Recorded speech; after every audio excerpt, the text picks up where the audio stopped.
The Boeing 737 was 37,000 feet above the Nevada desert when the first F-22 Raptor appeared off the starboard wing. Cassandra Mitchell barely looked up from her crossword puzzle, even as the other passengers pressed their faces against the windows, phones out, recording what they assumed was just another military escort. She'd seen fighter jets before. What she hadn't expected was for the lead pilot to request her call sign over the aircraft's intercom system. Before we jump back in, tell us where you're tuning in from, and if this story touches you, make sure you're subscribed, because tomorrow I've saved something extra special for you. Cassandra had specifically chosen seat 12F for 3 reasons. It was over the wing, where turbulence felt less pronounced. It was far enough from the bathrooms to avoid foot traffic, and most importantly, it offered her a clear view of the sky without having to crane her neck around other passengers. At 52, she'd learned to appreciate the small comforts that made cross-country flights bearable. The morning had started like any other Tuesday. Her alarm went off in her modest apartment in Tucson, Arizona. She'd packed light, just a carry-on, with enough clothes for 3 days in Virginia. The purpose of her trip was simple enough: a job interview with a defense contractor outside Richmond. After 18 months of unemployment, following the closure of the aerospace firm, where she'd worked as a systems analyst, Cassandra needed this opportunity. She'd dressed conservatively for travel: dark slacks, a navy blazer, and comfortable flats that wouldn't set off metal detectors. Her graying hair was pulled back in a neat bun, and she wore minimal makeup. To any casual observer, boarding Flight 1847, she looked like countless other middle-aged business travelers making their way from Phoenix to Washington, D.C. What the other passengers couldn't see was the small titanium plate in her left shoulder, a souvenir from a training accident 15 years earlier. They couldn't see the faint scar along her hairline, where shrapnel had grazed her during a mission over the Balkans. And they certainly couldn't see the muscle memory that made her automatically note the exits, assess potential threats, and catalog the faces of everyone within 3 rows of her seat. Cassandra had perfected the art of invisibility. In airports, she was just another traveler struggling with oversized luggage and long security lines. On planes, she was the quiet woman who never reclined her seat too far, never hogged the armrest, and never complained about crying babies or chattering teenagers. She'd learned that being forgettable was a survival skill, one that had served her well in her previous career and continued to benefit her in civilian life. The flight from Phoenix had been smooth so far. They'd pushed back from the gate late due to air traffic control delays, but the pilot had made up time during climb-out. Cassandra had settled into her routine buckle, the seatbelt low and tight, adjust the air vent to minimize drafts, and pull out her book of crossword puzzles. She found the mental exercise soothing, a way to keep her mind occupied without engaging with the world around her. Halfway through a particularly challenging puzzle about astronomical terms, she became aware of increased chatter from the passengers around her. A teenager in 11E was excitedly pointing out the window, and an elderly man across the aisle was trying to get his wife's attention. Cassandra glanced up, more curious about the disturbance than genuinely interested in whatever had caught their attention. That's when she saw the F-22. The aircraft was flying roughly 500 feet off their starboard wing, maintaining perfect formation with the commercial airliner. Its angular stealth design was unmistakable gray and menacing against the brilliant blue sky. Even from this distance, Cassandra could make out the pilot's helmet through the canopy, and she found herself automatically assessing the aircraft's configuration and flight characteristics. The F-22 was flying clean with no external ordnance visible, which meant this was likely a training mission or a routine intercept. The pilot's formation flying was textbook perfect, maintaining precise distance and altitude relative to the Boeing 737. Cassandra had to admit, It was impressive flying, especially considering the significant difference in aircraft performance capabilities. Other passengers were now standing in the aisles, trying to get better views and taking photos. The flight attendants were politely asking everyone to return to their seats, but their own excitement was evident. It wasn't every day that a civilian flight received a military escort, and the crew seemed as curious as the passengers about the reason for the F-22's presence. Cassandra returned to her crossword puzzle, though she found herself periodically glancing out the window. A second F-22 had joined the formation on the port side, and both aircraft were maintaining station with the airliner. The precision of their flying was remarkable, and despite herself, she felt a flutter of the old excitement she used to experience when working closely with military aircraft. The puzzle she was working on had a clue that made her smile: military aircraft designation, 7 letters. The answer was obvious: fighter. She filled in the letters with her blue pen, the same type of government-issue BIC pen she'd carried for 23 years of active duty. A flight attendant named Jennifer was making her way down the aisle, reassuring passengers that the military escort was routine and nothing to worry about.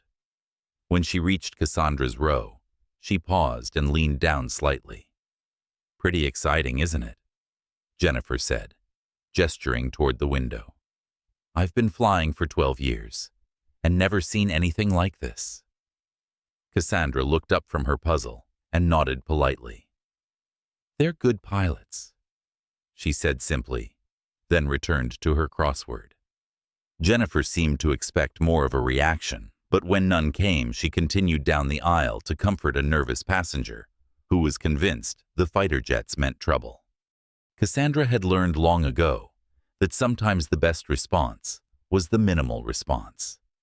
Getting excited about military aircraft would only invite questions she preferred not to answer. The truth was, seeing the F-22s brought back memories she'd spent years trying to compartmentalize. She remembered the first time she'd seen a Raptor up close at Nellis Air Force Base back when the program was still classified, and she was one of only a handful of people cleared to work on its flight test data.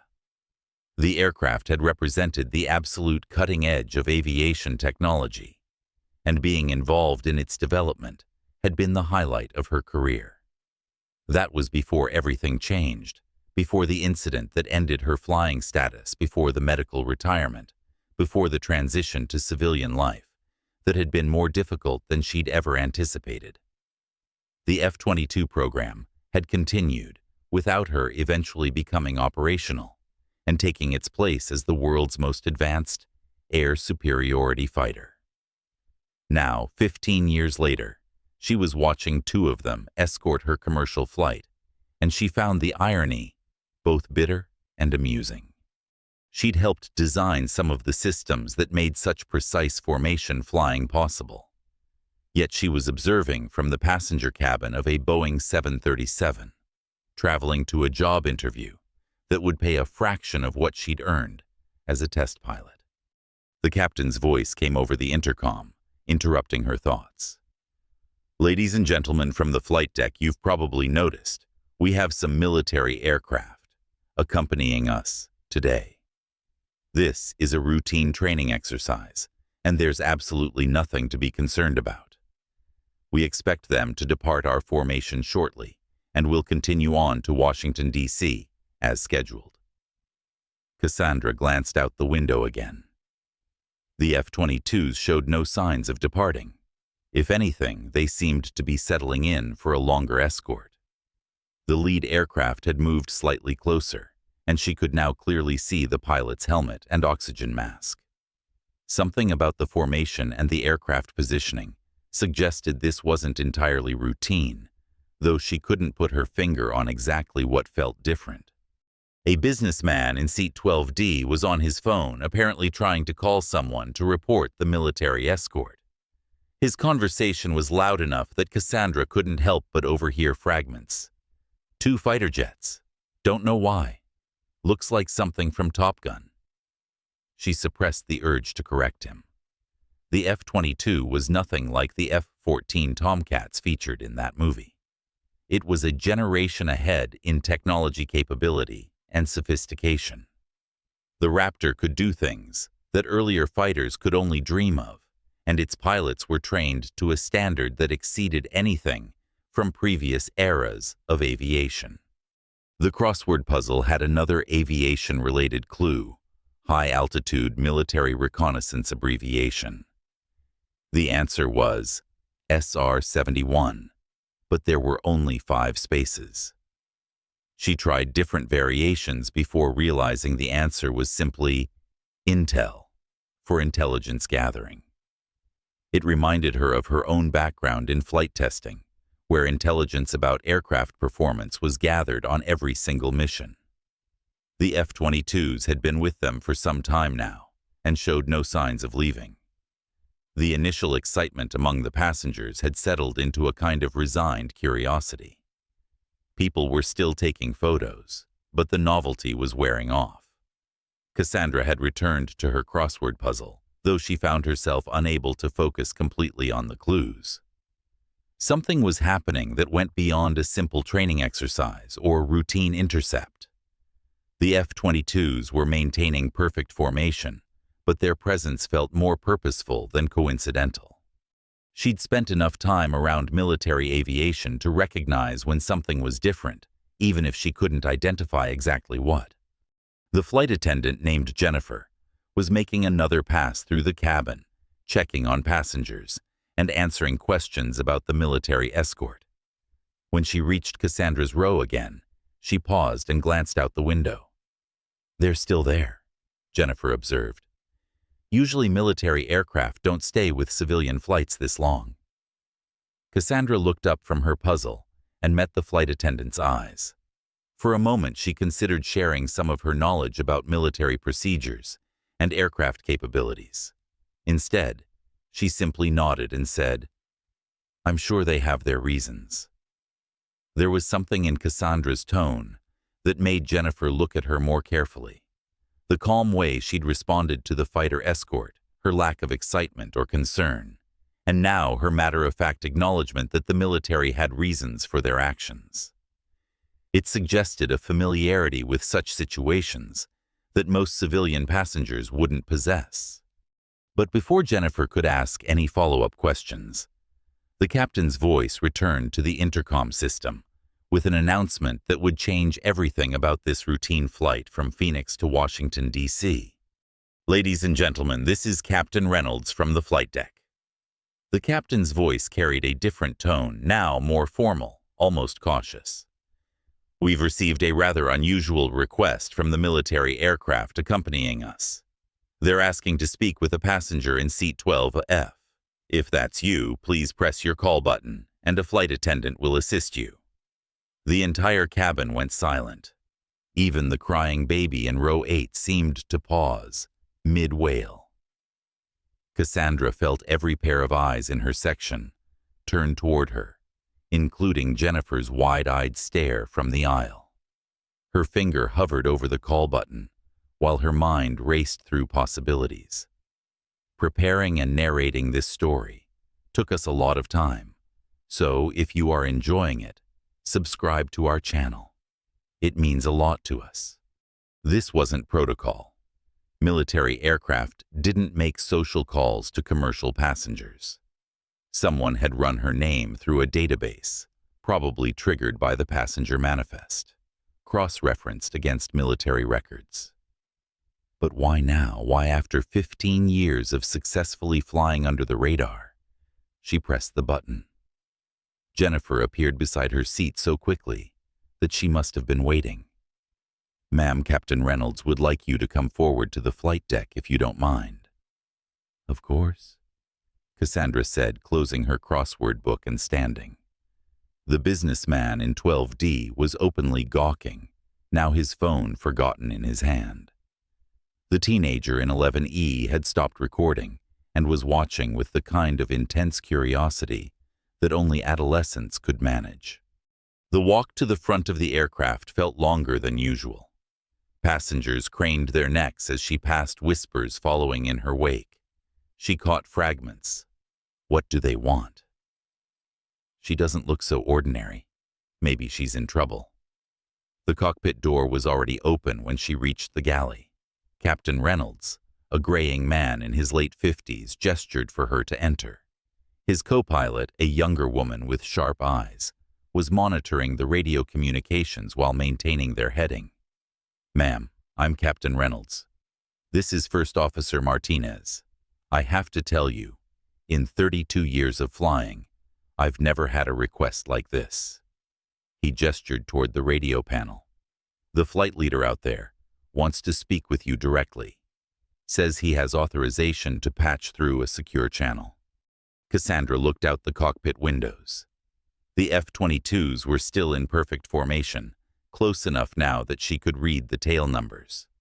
The lead aircraft bore the distinctive markings of the 1st Fighter Wing from Langley Air Force Base. That detail sent a chill down her spine. Langley was home to the 27th Fighter Squadron, the unit she'd worked with during the F-22's initial operational testing. "Did they give you any indication what this is about?" she asked. "Negative. They ran your name through some kind of verification system and came back with instructions to facilitate direct communication. The request came with proper authorization codes, so we're cooperating." Reynolds paused, studying her face. "Ma'am, are you military?" "Was," Cassandra said simply. "A long time ago." First Officer Martinez looked up from her instruments. "The lead pilot's call sign is Viper. He's requesting immediate contact on frequency 243.0. That's a military emergency channel." Cassandra felt her stomach drop. She knew that call sign. Major David Chun had been a young captain when she'd last worked with him, fresh out of test pilot school and eager to push every envelope the F-22 had to offer. If he was flying lead on this intercept, it meant someone at Langley had specifically requested him for this mission. "I'll take the call," she said. Captain Reynolds handed her a headset and showed her which button to press for transmission. The secure channel crackled to life with the familiar static of military communications. "Phoenix Flight 1947. This is Viper 1 requesting to speak with passenger Mitchell, seat 12, F authentication. Sierra 7 Charlie 9 Euro, how do you copy?" Cassandra recognized the voice immediately, though it had deepened with maturity and carried the confidence that came with years of flying the world's most advanced fighter. She pressed the transmit button. "Viper 1, this is passenger Mitchell. I copy you 5x5. There was a pause on the channel, longer than normal radio protocol would dictate. When Chun's voice returned, it carried a note of something between surprise and respect. "Ma'am, I need to verify your identity for security purposes. Can you confirm your previous call sign and your last duty assignment?" The cockpit crew was listening intently, though they were trying to appear busy with their instruments. Cassandra realized that whatever she said next would fundamentally change how these people saw her, and probably how the entire passenger manifest would view her once word spread through the cabin. She'd spent 15 years being invisible, just another middle-aged woman struggling to find her place in civilian life. The anonymity had been protective, allowing her to heal from wounds both physical and psychological, without the weight of expectations or the burden of explaining her past. But standing in this cockpit with 2 F-22 Raptors off their wingtips and a voice from her former life asking for verification, she realized that invisibility had been an illusion. The military never really forgets its own, especially those who've earned certain distinctions. Viper 1, my call sign was Ghost. Last assignment was Edwards Air Force Base, Air Force Flight Test Center.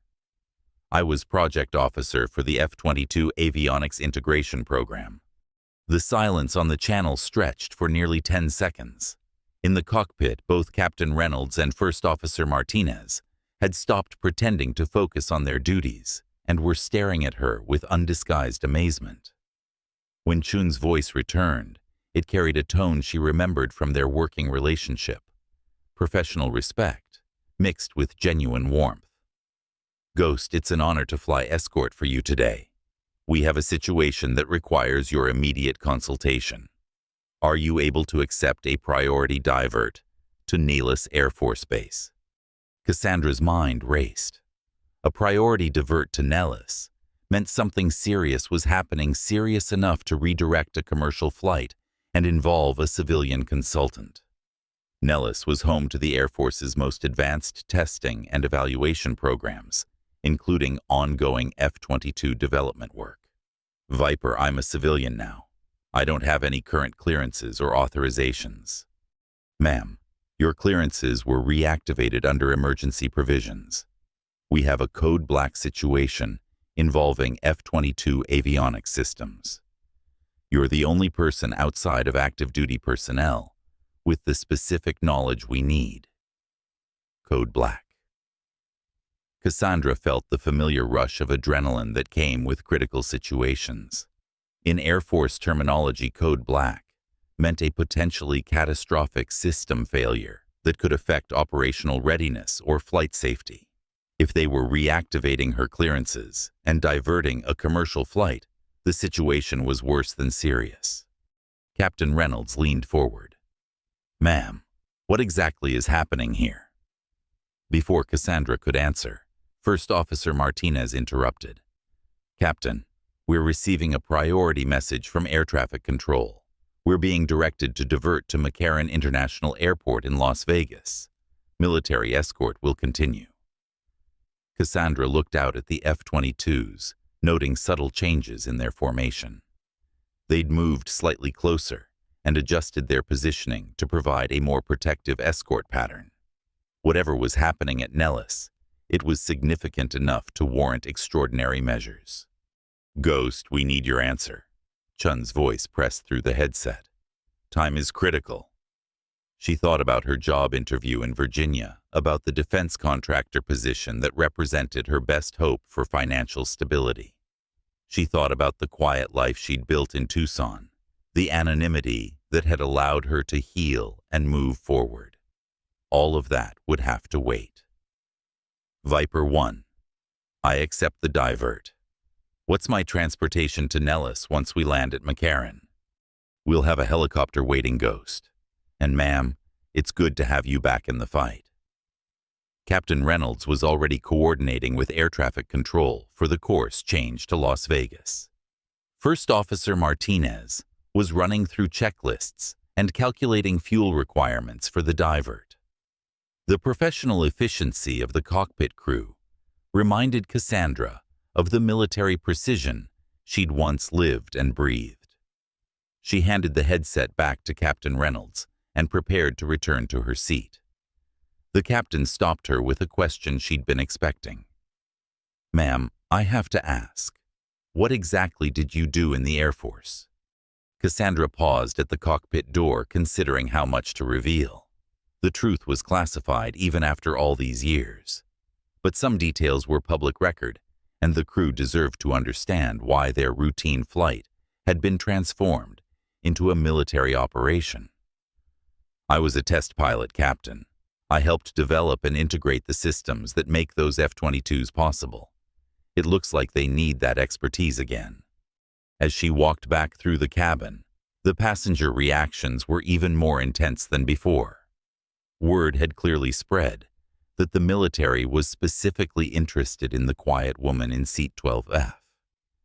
The businessman in 12D actually stood up as she passed, as if he thought he should salute, or something equally awkward.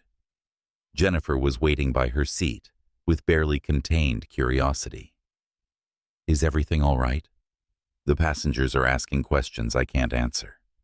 "We're diverting to Las Vegas," Cassandra said, settling back into 12F. "Military business. Nothing dangerous, just important." She reopened her crossword book, though she knew concentration would be impossible now. Her mind was already shifting back into the analytical mode she'd used during her test pilot days, considering what kind of avionics problem would be serious enough to justify this level of response. The F-22 systems were incredibly complex, with multiple redundancies and fail-safes built into every critical component. For something to constitute a code black situation, it would have to be either a fundamental design flaw that had gone undetected, a software problem that affected multiple aircraft, or some kind of external threat that compromised the airplane's defensive systems. Any of those possibilities was deeply concerning. The F-22 was America's primary air superiority fighter, the aircraft relied upon to maintain air dominance against any potential adversary. If there was a systemic problem with the fleet, it could compromise national security on a scale that few people could fully comprehend. The teenager in 11E had worked up the courage to turn around and address her directly. "Excuse me, ma'am. Are you really a test pilot?" "I was," Cassandra said, looking up from her puzzle, "a long time ago." "That's so cool. Did you fly fighter jets?" "Among other things." The boy's eyes widened with excitement, but before he could ask another question, his mother pulled him back around and whispered something about not bothering the nice lady. Cassandra almost smiled at that. If the woman only knew what the nice lady had accomplished during her military career, she might have been more encouraging of her son's curiosity.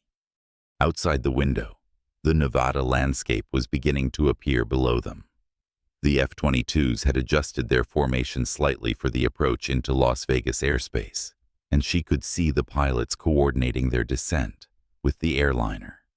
The precision of their flying remained flawless, a testament to the training and skill that went into creating F-22 pilots.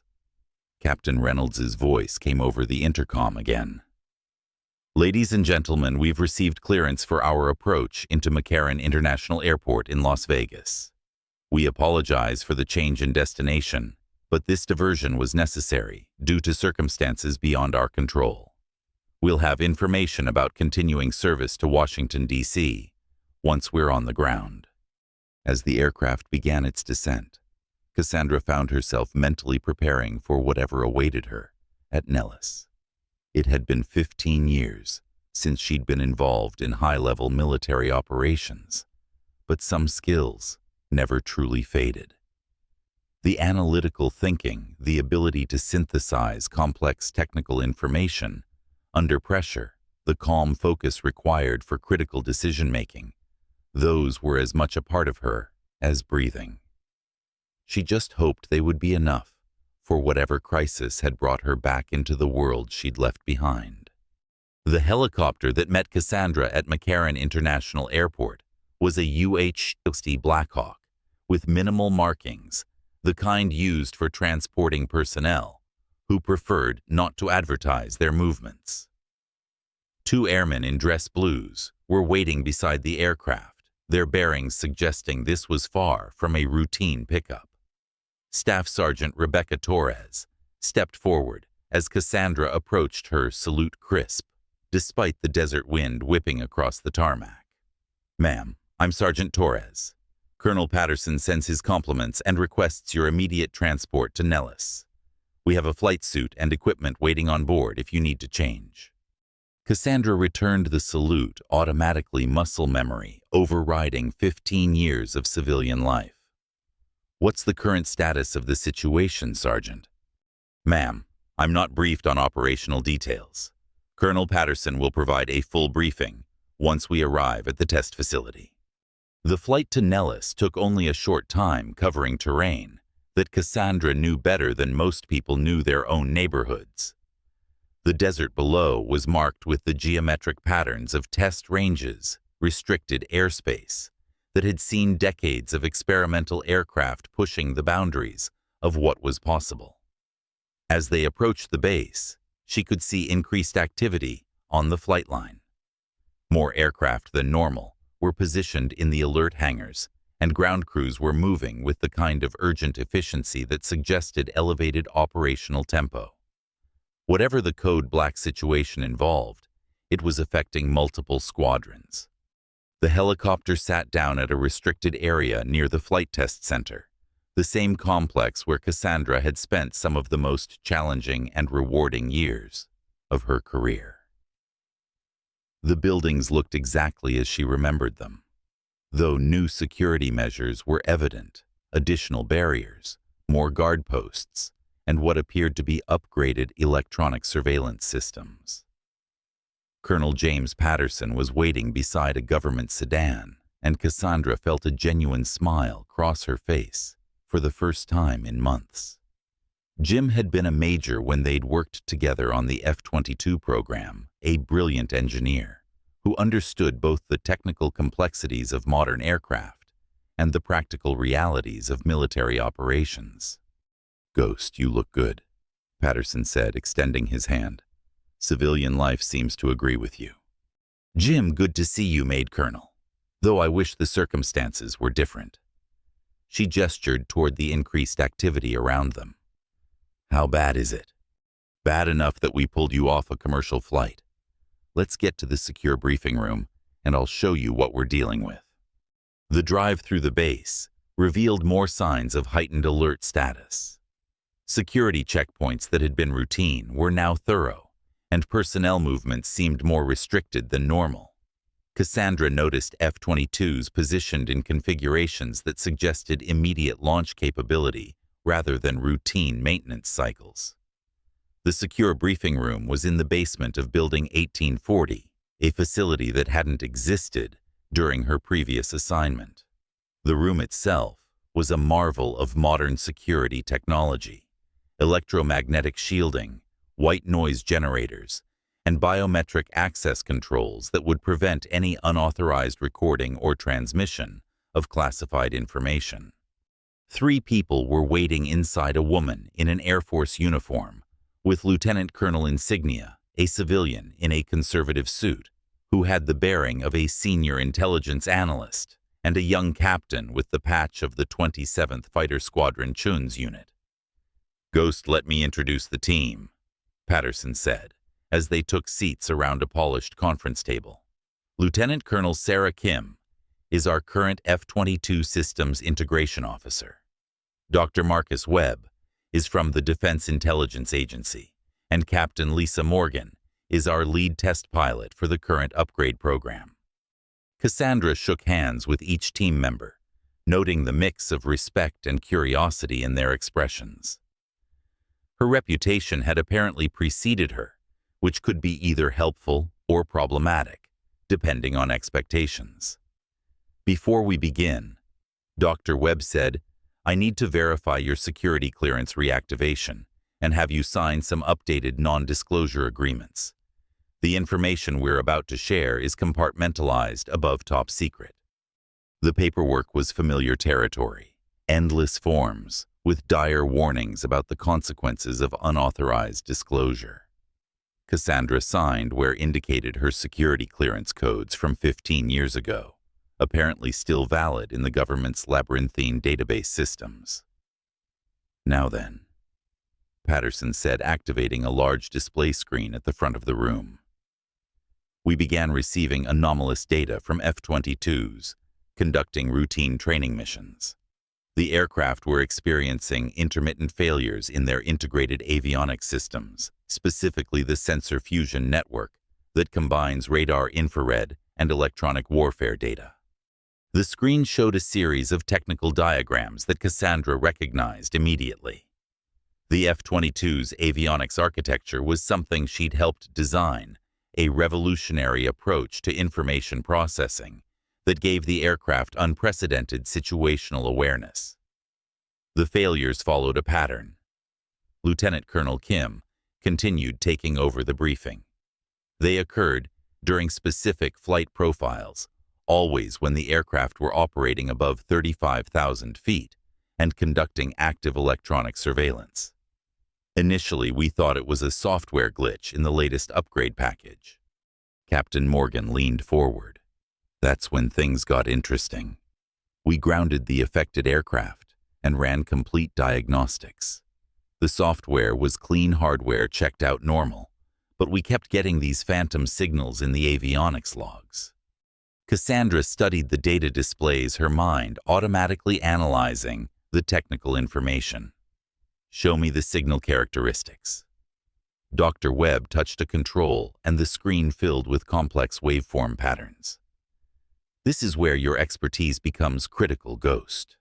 These signals don't match any known electronic warfare or communication systems. They appear to be targeting the specific frequencies used by the F-22 sensor fusion network. The implications hit Cassandra like a physical blow. Someone was actively jamming or attempting to compromise the F-22's most critical systems. This wasn't a mechanical failure or software bug. It was electronic warfare, directed specifically at America's most advanced fighter aircraft. How many aircraft have been affected? She asked. 17 so far across 3 different squadrons, Patterson replied, all along the eastern seaboard from Florida to Maine. The pattern suggests systematic probing of our defensive capabilities. Cassandra stood and moved closer to the display screen, examining the technical data with the focused intensity that had made her reputation as a test pilot. The signal characteristics were sophisticated, showing intimate knowledge of the F-22's electronic architecture that should have been impossible for foreign intelligence services to obtain. This isn't random jamming, she said finally. Whoever is doing this understands our systems better than they should. They're not trying to bring down aircraft. They're mapping our capabilities and looking for vulnerabilities. Captain Morgan nodded grimly. That's our assessment too, but it gets worse. We intercepted communication suggesting that similar probing is being conducted against other advanced military systems. The F-35 program has reported anomalous readings, and there are unconfirmed reports of issues with some of our satellite networks. We need your insight on potential countermeasures, Lieutenant Colonel Kim said. You understand the F-22 system's architecture better than anyone outside of the original design team. Most of those people have retired or moved to other programs. Cassandra returned to her seat, her mind racing through possibilities. The F-22's avionics were protected by multiple layers of encryption and frequency-hopping protocols that should have made them virtually impossible to target effectively. For someone to be achieving this level of interference, they would need either extraordinary technical capabilities or inside information about the aircraft's defensive systems. I need to see the complete technical specifications for the current avionics package, she said, and I want to review any modifications or upgrades that have been implemented since my departure. Dr. Webb exchanged glances with Colonel Patterson. That's classified under multiple special access programs. We can provide limited information, but complete specifications would require additional authorization. Then get the authorization, Cassandra said sharply. If you want my help solving this problem, I need to understand exactly what we're defending against. Half measures and compartmentalized information won't cut it when we're dealing with this level of sophistication. Patterson nodded. I'll make the calls. In the meantime, we have a test flight scheduled for tomorrow morning. We're going to deliberately trigger the interference and see if we can gather more detailed intelligence about the source. Who's flying the test? Cassandra asked. I am, Captain Morgan replied. We've installed additional monitoring equipment to capture data during the interference events. Cassandra felt the familiar stirring of professional concern that came with dangerous test flights. What's your backup plan if the interference is more severe than expected? If they can disrupt sensor fusion, they might be able to affect other critical systems. We'll have chase aircraft monitoring, and the test will be conducted over restricted airspace with emergency recovery procedures in place. Patterson assured her. That's not enough, Cassandra said firmly. If this is electronic warfare, then it's potentially an act of aggression against the United States. Sending up a single aircraft to poke at an unknown capability is asking for trouble. You need a more comprehensive approach. The room fell silent as the team absorbed her assessment. Dr. Webb was the first to speak. "What do you recommend?" Cassandra moved to the whiteboard at the side of the room and began sketching a diagram. "We need a layered approach, multiple aircraft at different altitudes, comprehensive electronic monitoring from ground stations, and real-time analysis capabilities. Most importantly, we need to determine if this is a foreign adversary or if we're dealing with compromised systems." "Compromised how?" Lieutenant Colonel Kim asked.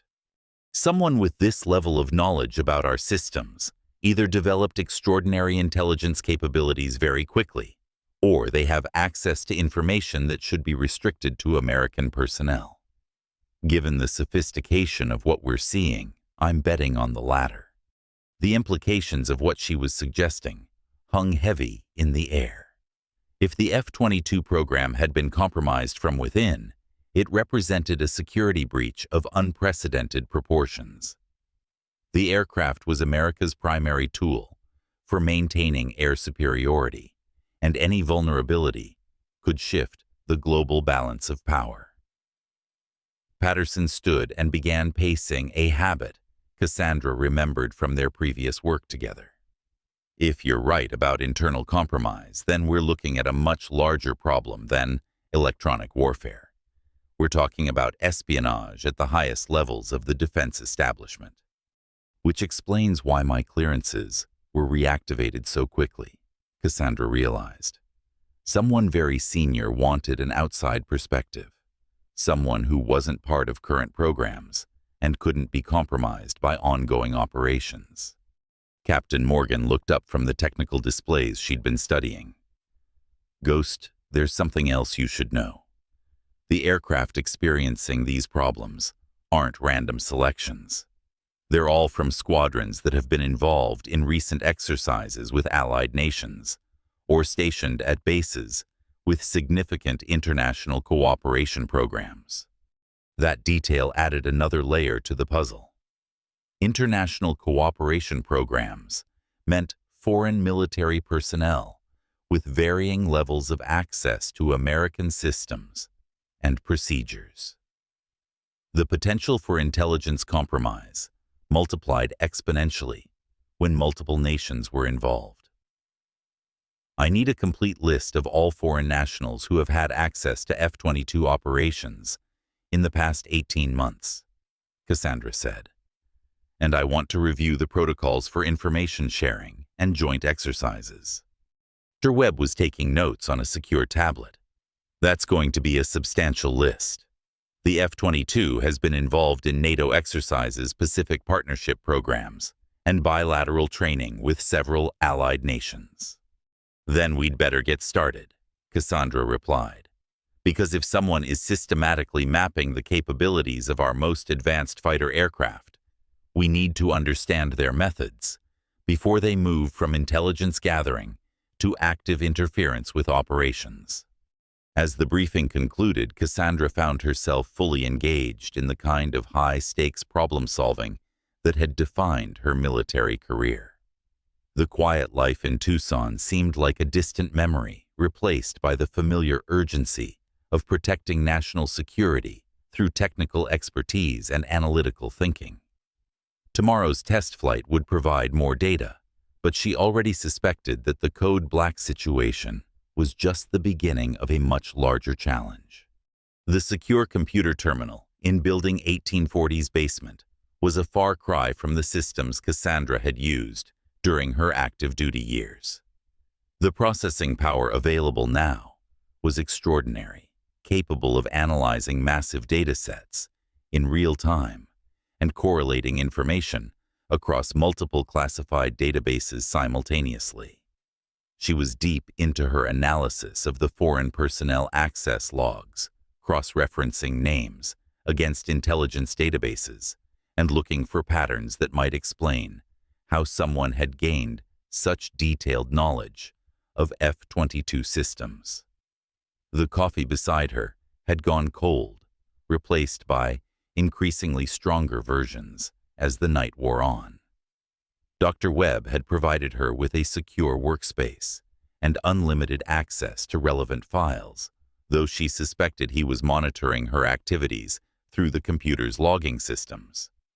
That was standard protocol for reactivated personnel, and she had no objections to oversight, given the sensitivity of the information she was reviewing. The foreign access list was indeed substantial. Over the past 18 months, personnel from 12 different nations had participated in various levels of F-22 operations.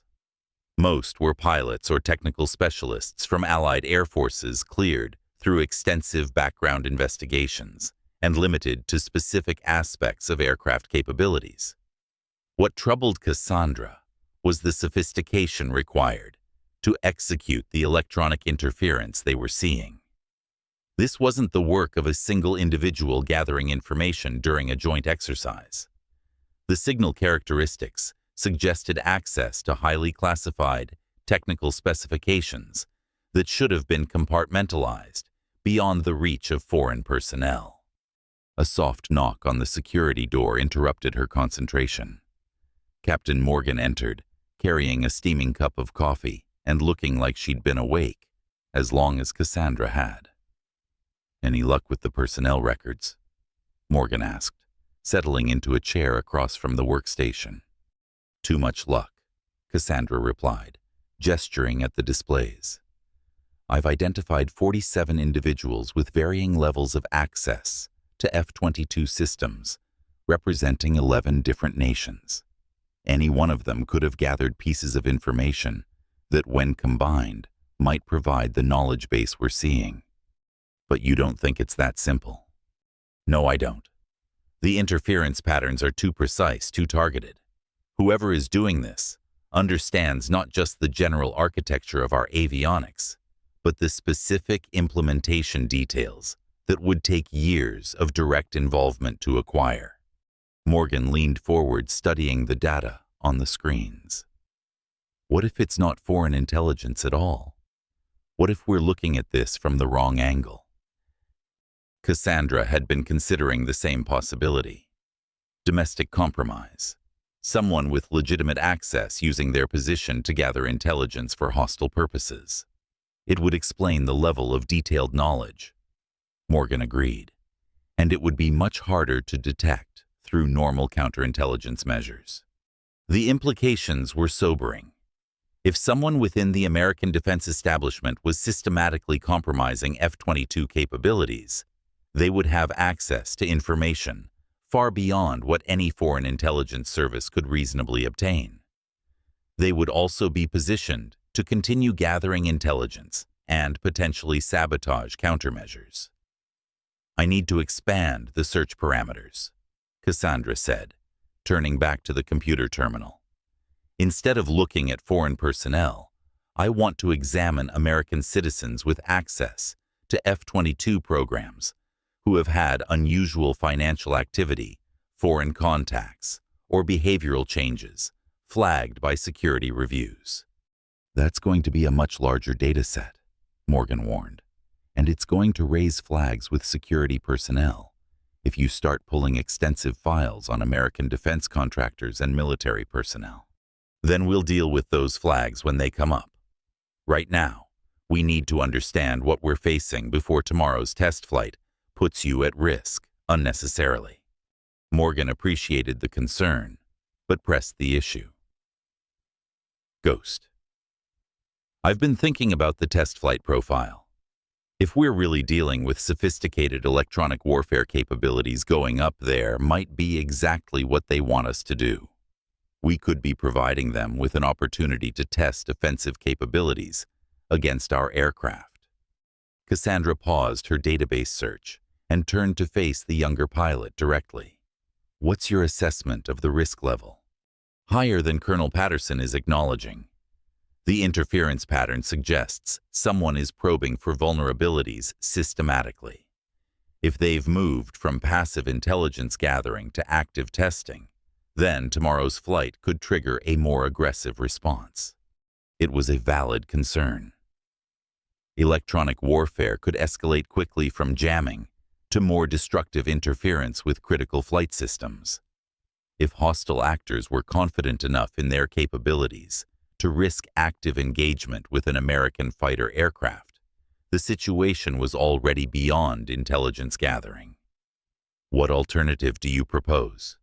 Cassandra asked. "Ground-based testing first. We can simulate the flight conditions that trigger the interference and see if we can replicate the effects in a controlled environment. If we can understand the mechanism without putting aircraft at risk, we'll be in a better position to develop countermeasures." Cassandra nodded approvingly. "Smart thinking. How quickly can we set up a proper simulation?" "The equipment is already available in the avionics test lab. We could have a comprehensive ground test running within a few hours, if Colonel Patterson approves the approach." "Let's make that recommendation. But first, I want to finish this database analysis. Something's bothering me about the timing of these interference events." Morgan left to coordinate with the test lab personnel, while Cassandra returned to her analysis.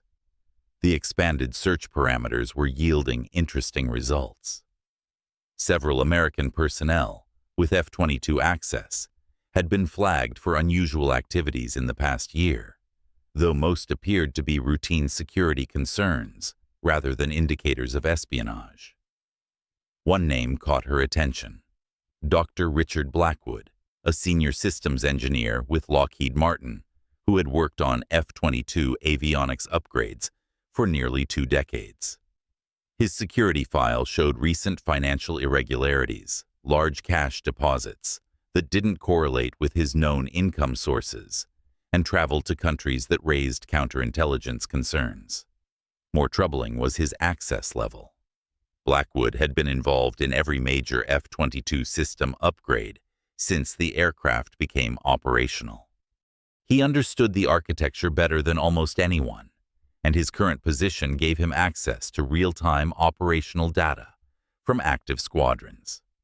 Cassandra pulled up Blackwood's complete file, noting that he'd taken vacation time that coincided with several of the interference events.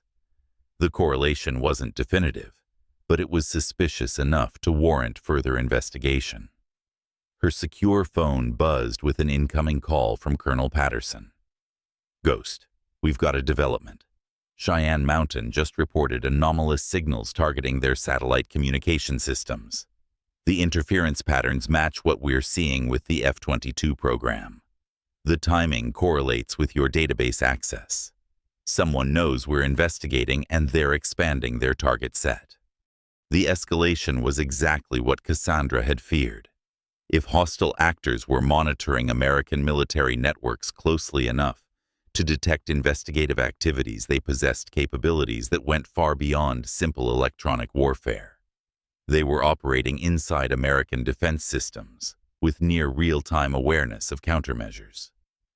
"Jim, we need to assume our communications are compromised. Switch to alternative protocols and consider this investigation a possible target of active surveillance." "Understood. I'm implementing OPSEC Level Alpha immediately. Can you be ready for a face-to-face briefing soon?"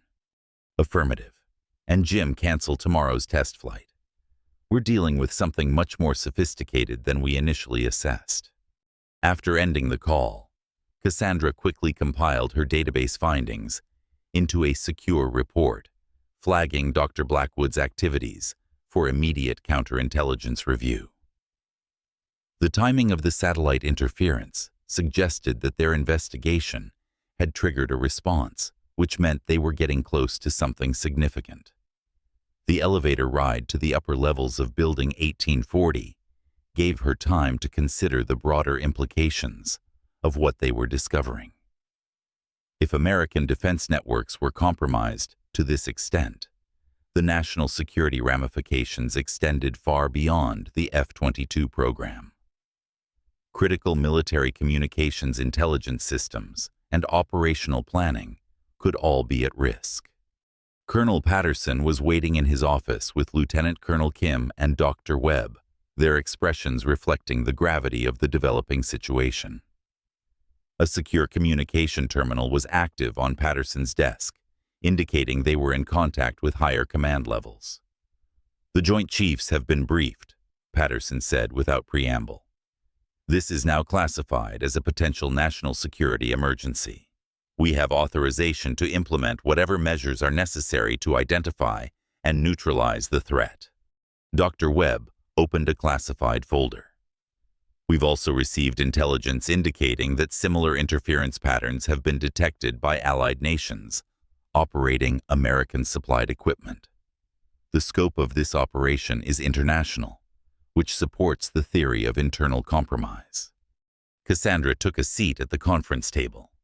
Someone with access to our most sensitive systems is providing intelligence to hostile actors who are using it to map Western military capabilities on a global scale.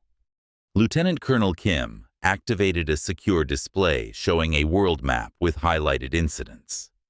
The pattern is clear when you look at it globally. Every major NATO member has reported anomalous electronic activity targeting their most advanced military systems. The coordination required suggests a sophisticated intelligence operation. Cassandra studied the global pattern, noting the timing and geographic distribution of incidents. This isn't random probing. Someone is systematically mapping the electronic signatures and defensive capabilities of Western military forces. The question is whether this is preparation for future conflict, or if we're already in the early stages of electronic warfare. There's another possibility, Dr. Webb said quietly. Industrial espionage on a massive scale. If someone can map our military capabilities this thoroughly, they can also steal the technological advantages that have kept America ahead of potential adversaries. The economic implications were staggering. Decades of research and development, billions of dollars in advanced technology, and America's strategic military advantages could all be compromised if the intelligence gathering was comprehensive enough. Patterson's secure phone rang, and he answered with the formal tone reserved for communications with senior leadership. The conversation was brief, consisting mostly of acknowledgments and confirmations. When he hung up, his expression was grim. We've been ordered to implement immediate operational security measures across all affected programs. Additionally, the FBI is initiating a coordinated counterintelligence investigation targeting anyone with access to compromised systems, including Dr. Blackwood, Cassandra asked. Especially Dr. Blackwood. Your analysis flagged him as the highest probability suspect based on access opportunity and behavioral indicators. Federal agents are moving to place him under surveillance. Cassandra felt a mixture of satisfaction and concern. If Blackwood was involved in the intelligence compromise, identifying him quickly could limit further damage.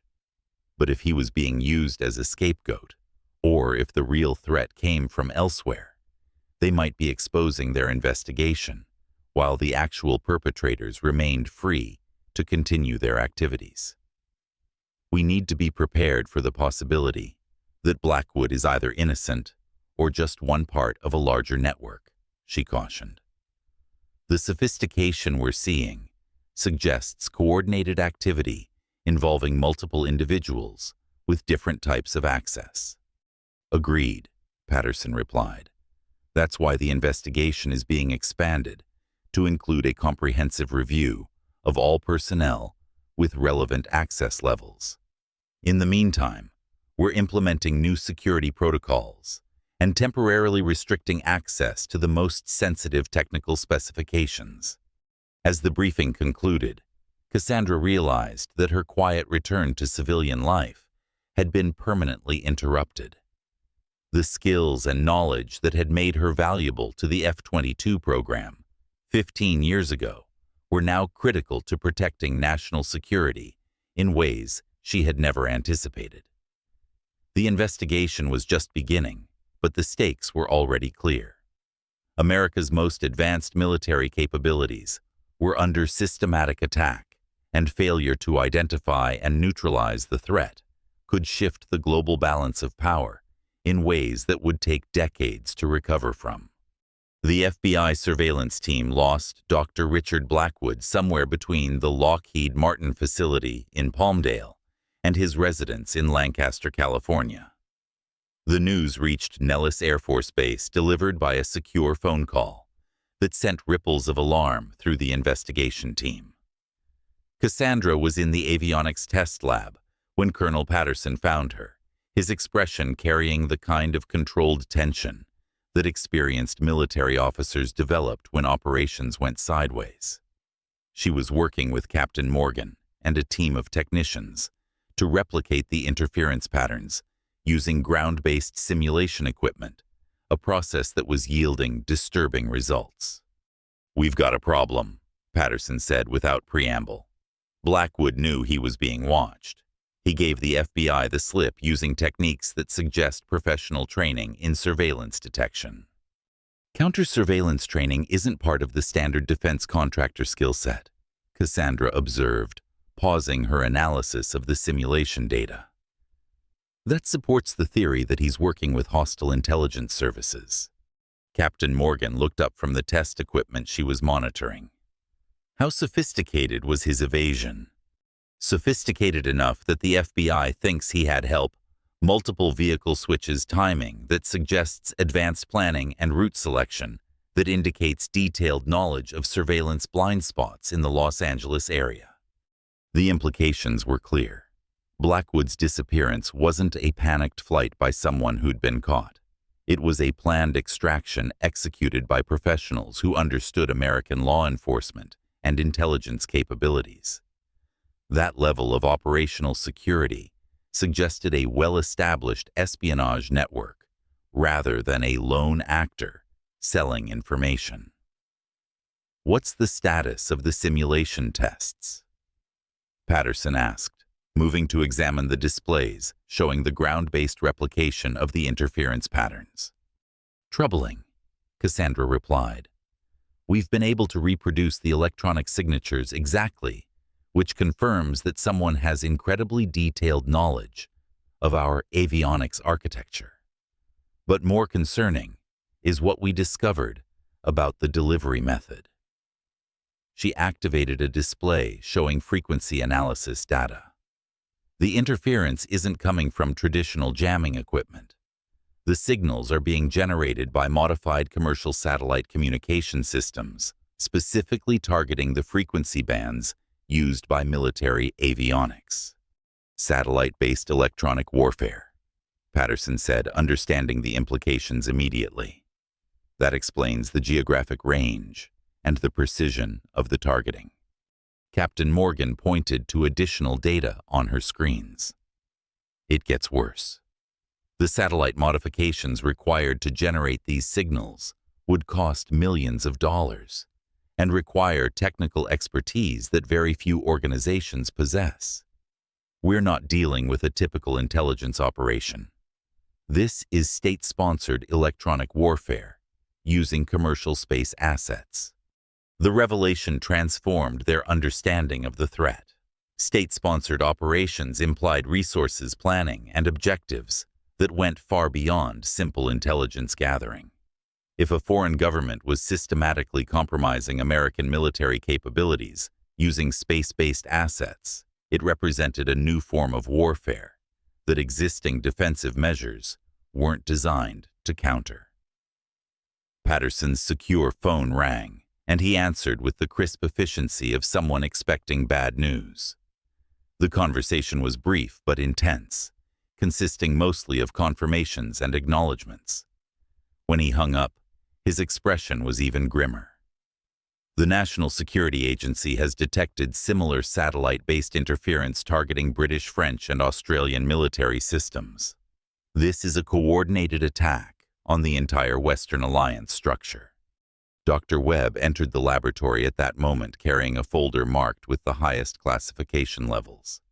His usual composed demeanor showed cracks of stress that suggested he'd been dealing with crisis management at the highest levels of government. "We've received intelligence from multiple sources," Webb announced. Dr. Blackwood wasn't the only compromised individual. The counterintelligence investigation has identified at least 6 other defense contractors and military personnel with suspicious activities correlating to the electronic warfare timeline. A full network, Cassandra said. How long has this been operating? Based on the evidence we're uncovering, possibly 3 to 5 years. The sophistication and coordination suggest a long-term intelligence operation designed to map and compromise Western military capabilities systematically. Captain Morgan saved her simulation data and turned to face the group. If they've been gathering intelligence for that long, they know far more about our systems than just the F-22 avionics. They could have detailed knowledge of virtually every advanced military program in the alliance. The scope of the potential compromise was staggering. F-35 fighter jets, advanced missile defense systems, satellite networks, cyber warfare capabilities. All of it could be vulnerable if the intelligence operation had been as comprehensive as the evidence suggested. There's something else. Dr. Webb continued, opening his classified folder.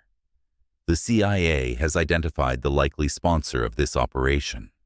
Signal intelligence and financial tracking point to a coordinated effort involving multiple hostile nations, but the primary orchestrator appears to be China's Ministry of State Security. The identification of China as the primary threat actor provided context for the scale and sophistication of the operation. China possessed the technological capabilities, financial resources, and strategic motivation to conduct electronic warfare on this scale. More concerning was their proven ability to coordinate with other nations hostile to Western interests. What's our response timeline? Patterson asked. Immediate, Webb replied. The President has been briefed, and we're implementing emergency defensive measures across all affected systems. Additionally, we're developing offensive countermeasures to neutralize the satellite-based interference capabilities. Cassandra felt the familiar surge of adrenaline that came with critical operations. What's my role in the countermeasures? You're being assigned to lead the technical analysis team, developing electronic warfare defenses specifically for the F-22 program, Patterson explained.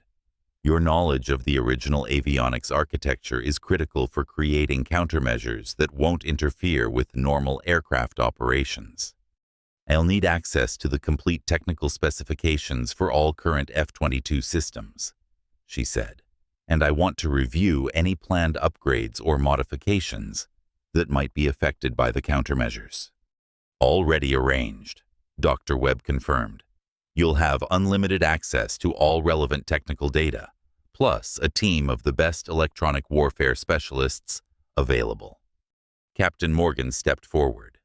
What about operational testing? We're going to need to verify that any countermeasures work effectively without compromising flight safety. That's where the test pilot experience becomes critical. Patterson sighed.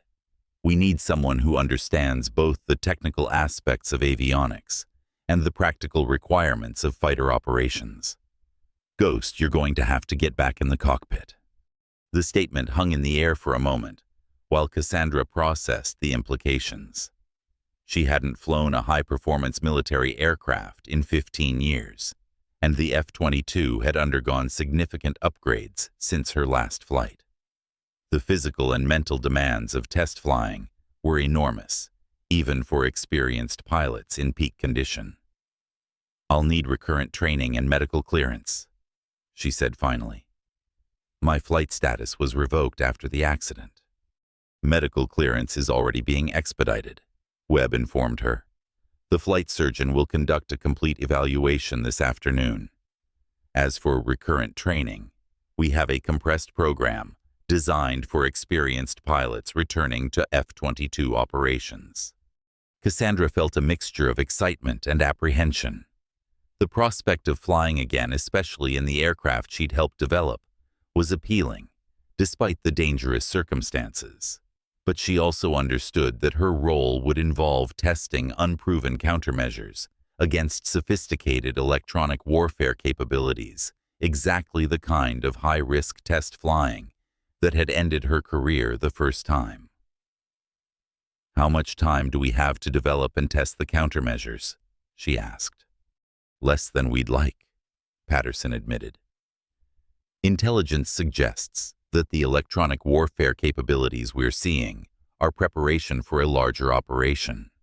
If we can't neutralize the threat quickly, we may face a situation where our most advanced military systems are effectively useless. The urgency was clear. Electronic warfare could disable American military capabilities without firing a shot, potentially shifting the global balance of power without the massive costs and risks of conventional conflict.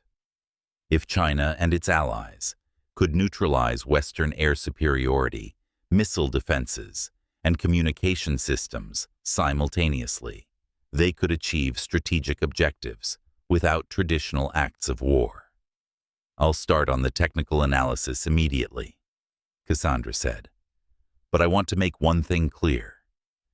Developing effective countermeasures against this level of sophistication is going to require taking significant risks.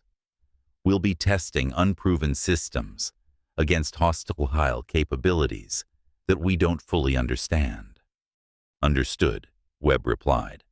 But the alternative is accepting that our most advanced military systems can be neutralized at will by hostile actors. That's not an acceptable strategic position. As the briefing concluded, Cassandra found herself mentally preparing for a return to the high-stakes world of experimental test flying. The quiet life in Tucson had been comfortable, but it hadn't provided the intellectual challenge and sense of purpose that came with critical national security work. The next phase of the investigation would require her to combine 15 years of civilian technical experience with her original expertise in F-22 systems, then put that knowledge to the test in actual flight operations. The stakes couldn't be higher. The effectiveness of American air power and the security of the entire Western alliance hung in the balance. What she didn't yet know was that Dr. Blackwood's disappearance was just the beginning of a much more complex operation designed to draw her specifically back into active testing. Someone wanted Ghost back in the cockpit, and the electronic warfare attacks were partially intended to ensure that she would be the one developing and testing the countermeasures. The game was more sophisticated than anyone at Nellis Air Force Base realized, and Cassandra was about to become both the hunter and the hunted in an electronic warfare operation that would determine the future of military aviation. The medical clearance involved tests that Cassandra hadn't endured since her original flight physical 2 decades earlier. Dr. Amanda Foster, the flight surgeon assigned to her case, was thorough to the point of obsession, understanding that clearing a pilot for high-risk test flying after 15 years of civilian life carried enormous responsibility. Your cardiovascular fitness is actually better than most active-duty pilots, Dr. Foster observed, reviewing the stress test results. Whatever you've been doing in civilian life has kept you in exceptional physical condition. Rock climbing and hiking, Cassandra replied, pulling on her flight suit for the first time in 15 years. The familiar weight of the survival gear and the precise fit of the equipment brought back muscle memories she'd thought were permanently buried. The psychological evaluation is more complex, Dr. Foster continued. You've been through significant trauma both from your accident and from the transition to civilian life. Are you confident that you can handle high-stress flight operations without triggering adverse reactions? It was a fair question. The accident that had ended her flying career had been more than a simple mechanical failure. It had been a complete avionics malfunction during a high-altitude test that had nearly killed her and had definitely killed her confidence in complex aircraft systems. Doctor, I helped design the systems I'm going to be testing. If anyone can handle the stress of proving that our countermeasures work, it's me. The confidence in her voice surprised even herself. Somewhere during the past few days, The analytical challenge of understanding the electronic warfare threat had reawakened the part of her personality that thrived on solving impossible technical problems under extreme pressure. Dr. Foster signed the medical clearance with obvious reluctance. "You're cleared for flight status, but I want daily medical monitoring during the test program. Any signs of physiological stress or psychological difficulty, and we ground you immediately." Cassandra was soon walking across the tarmac toward the most advanced F-22 Raptor ever built.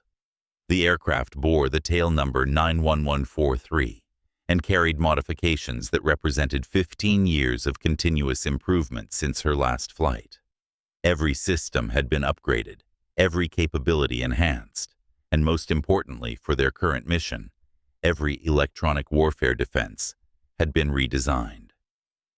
Captain Morgan was conducting the pre-flight inspection with the methodical precision that characterized all professional test pilots. "The countermeasures package is completely integrated," she explained as they walked around the aircraft. "We've installed new frequency hopping protocols, enhanced signal encryption, and adaptive jamming systems that should neutralize the satellite-based interference." "Should" being the operative term, Cassandra noted, examining the external modifications that housed the new electronic warfare equipment. "We won't know if it works until someone tries to jam us at 35,000 feet.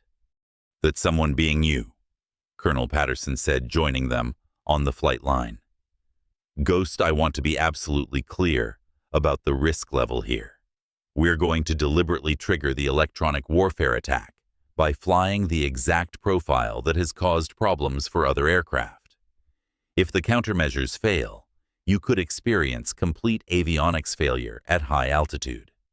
Cassandra had already considered that possibility extensively. Complete avionics failure in an F-22 meant losing all digital flight controls, navigation systems, and communication equipment simultaneously. The aircraft would become essentially unflyable, requiring immediate ejection and the loss of a $200 million fighter. "What's the backup plan if the countermeasures are insufficient?" she asked. "Two chase aircraft will monitor your flight from different altitudes," Patterson explained. "If we detect any signs of electronic interference, they'll provide navigation and communication relay. Additionally, we have emergency recovery procedures in place and a full search and rescue capability on standby." Dr. Webb approached the group carrying a secure tablet with the latest intelligence updates. "We've received confirmation that the hostile satellite network is currently active and targeting our test range. This is as close to combat conditions as we can simulate without actual warfare." The final briefing took place in the aircraft shelter with Cassandra strapped into the ejection seat while technicians completed the system initialization procedures. The F-22's cockpit was both familiar and alien. The basic layout remained the same, but every display, every control system, and every information interface had been upgraded with technology that didn't exist during her original flying days. Primary mission objectives. Patterson read from the test plan. Climb to 35,000 feet, activate all sensor systems, and maintain straight and level flight until electronic interference begins. Once interference is detected, execute countermeasures and evaluate their effectiveness. Secondary objectives, Cassandra asked, running through her own pre-flight checklist. Gather as much intelligence as possible about the interference methods, test the adaptive capabilities of our countermeasures, and return safely with data that will allow us to protect the entire F-22 fleet. The engine start sequence was flawless, the twin Pratt & Whitney turbofans spooling up with the characteristic whine that every fighter pilot recognized. Ground control cleared her for immediate departure, and within minutes, she was airborne over the Nevada desert, climbing rapidly toward the altitude where previous aircraft had experienced electronic warfare attacks. At 25,000 feet, all systems were functioning normally. The new countermeasures package was monitoring electronic emissions, continuously cataloging every signal and preparing to implement defensive protocols automatically when hostile interference was detected.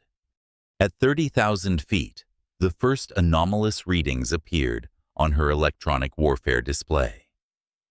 Weak signals were probing the F-22's sensor systems, testing response times, and analyzing defensive capabilities.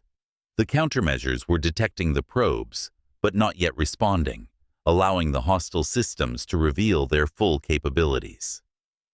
Ghost, we're reading multiple electronic emissions, targeting your aircraft, came the voice of Captain Chun from the lead chase aircraft. Signal strength is increasing rapidly. At 35,000 feet, the attack began in earnest. Cassandra watched her displays as sophisticated jamming signals attempted to overwhelm the F-22's sensor fusion network, exactly as had happened to previous aircraft. But this time, the countermeasures were ready.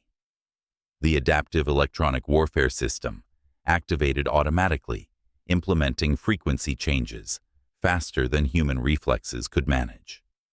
Instead of being overwhelmed by the jamming signals, the F-22's avionics began analyzing the attack patterns and developing real-time countermeasures tailored to each specific interference technique. Countermeasures are active and effective, Cassandra reported over the secure communication channel. All primary systems remain functional. I'm showing full sensor capability and normal flight controls. But even as she spoke, the electronic attack intensified. New signals appeared on different frequencies, probing for weaknesses in the countermeasures. The hostile system was learning from the F-22's defensive responses and adapting its attack methods in real time. Ghost, we're detecting signal patterns that don't match any previous attacks. Dr. Webb's voice came through the secure channel from the ground monitoring station. Whatever you're facing up there is more sophisticated than anything we've seen before. The revelation that the electronic warfare system was adapting to their countermeasures in real time suggested artificial intelligence capabilities that exceeded American estimates of foreign technological advancement. The implications were staggering. If hostile nations possessed AI-driven electronic warfare systems, they could potentially overcome any fixed defensive measures. I'm going to test the limits of their system, Cassandra announced, beginning a series of flight maneuvers designed to stress both her aircraft's electronics and the hostile jamming capabilities. If they're using AI to adapt their attacks, I want to see how quickly they can respond to changing flight profiles. The next several minutes were the most intense electronic warfare engagement ever conducted by an American military aircraft. Cassandra flew a complex pattern of climbs, dives, and high G turns, while the F-22's countermeasures battled against increasingly sophisticated jamming attempts. Her displays flickered occasionally as hostile signals temporarily overcame defensive protocols. But the adaptive systems consistently recovered and implemented new countermeasures. This is incredible. Captain Morgan's voice came from the second chase aircraft. The countermeasures are learning from each attack and becoming more effective. It's like watching artificial intelligence battle artificial intelligence. That observation triggered a realization that changed Cassandra's understanding of what they were facing. The electronic warfare attacks weren't just sophisticated. They were being conducted by AI systems that were designed to probe and defeat American defensive capabilities through machine learning algorithms. All aircraft, this is Ghost, she transmitted. I believe we're facing an AI-driven electronic warfare system that's designed to continuously evolve its attack methods. Our countermeasures are working, but only because they're also AI-driven and can adapt faster than the hostile system can learn. The implications of AI versus AI electronic warfare were profound. Traditional military doctrine assumed that electronic warfare involved human operators using sophisticated, but ultimately predictable jamming techniques. If both sides were now using artificial intelligence to conduct electronic warfare, the speed and complexity of future conflicts would exceed human comprehension. Sometime into the test flight, something unexpected happened. The electronic attack suddenly ceased, leaving Cassandra's aircraft operating in completely clear electromagnetic conditions. The hostile jamming signal simply disappeared, as if someone had thrown a switch. Ground control, this is Ghost. Electronic interference has stopped completely. All hostile signals have ceased transmission. Copy that, Ghost. We're showing the same thing from ground monitoring stations. The satellite-based jamming network appears to have shut down entirely. Colonel Patterson's voice came through the secure channel with obvious concern. Ghost, we're receiving intelligence that suggests the electronic warfare test was successful beyond our expectations. The hostile AI system has apparently concluded that our countermeasures are too effective to overcome with current capabilities. The revelation that their test flight had essentially won an AI-driven electronic warfare engagement was both satisfying and troubling. If the hostile system had withdrawn because it couldn't defeat American countermeasures, that was a significant victory. But it also meant that adversaries now had detailed intelligence about American electronic warfare capabilities and would undoubtedly begin developing new attack methods. Request permission to return to base. Cassandra transmitted. Mission objectives have been completed successfully. The landing at Nellis was flawless, but the real celebration would have to wait for the complete analysis of the data gathered during the flight. As she taxied to the flight line, Cassandra reflected on the remarkable turn her life had taken in just a few days. She had started as an anonymous passenger on a routine commercial flight, trying to rebuild her career after years of civilian life. Now she was back in the cockpit of the world's most advanced fighter aircraft, having just conducted the most sophisticated electronic warfare test in aviation history. The debriefing involved personnel from every agency involved in the investigation. The data gathered during the flight would require weeks of analysis, but preliminary results suggested that American countermeasures were effective against current AI-driven electronic warfare capabilities. Dr. Blackwood was captured at a safe house in Mexico, along with 3 other members of the espionage network. The intelligence gathered from their arrests would lead to the dismantling of one of the most sophisticated foreign intelligence operations ever directed against American military capabilities. As the sun set over the Nevada desert, Cassandra found herself standing on the flight line beside the F-22 that had carried her through the most challenging test flight of her career. Colonel Patterson joined her carrying 2 cups of coffee and looking like someone who had just helped prevent a national security catastrophe. "So what's next, Ghost?" he asked. "Back to civilian life, or are you interested in staying involved with the program?" Cassandra considered the question while watching aircraft operations continue around them. The quiet life in Tucson had its appeal, but the past few days had reminded her of the satisfaction that came from solving critical problems and serving something larger than herself. "I think Ghost might be ready to come out of retirement," she said finally. "There's still a lot of work to do on electronic warfare countermeasures, and it looks like the threat is only going to get more sophisticated." "Welcome back to active duty," Patterson said with a smile. "The F-22 program needs experienced test pilots who understand both the technical challenges and the strategic importance of maintaining air superiority." As they walked back toward the operations building, Cassandra realized that her unexpected journey from passenger 12F to active test pilot had come full circle. She was no longer trying to escape her past or find a new identity in civilian life. She was exactly where she belonged, doing the work that only she could do. protecting the technological advantages that kept America and its allies safe. The electronic warfare threat would continue to evolve, requiring constant vigilance and continuous innovation in defensive systems.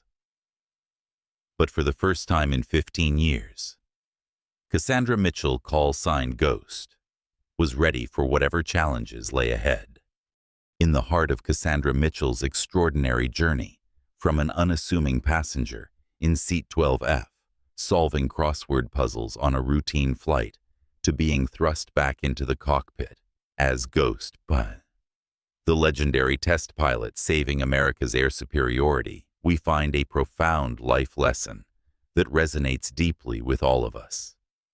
It's the reminder that our past experiences, no matter how buried or forgotten, hold an enduring power that can reignite our purpose at any moment. Cassandra, at 52, had embraced invisibility after years of trauma, unemployment, and the quiet ache of civilian life, believing her days of high-stakes heroism were over. Yet when the F-22 Raptors appeared and her call sign echoed through the intercom, it awakened a dormant fire within her. This story teaches us that life's most valuable skills, resilience, expertise, and the courage to face the unknown never truly fade. They lie in wait, ready to be summoned when the world needs them most. It's an emotional testament to the human spirit's capacity for renewal, showing how one woman's quiet strength could avert a national crisis, turning bitterness into triumph and isolation into unbreakable bonds of duty.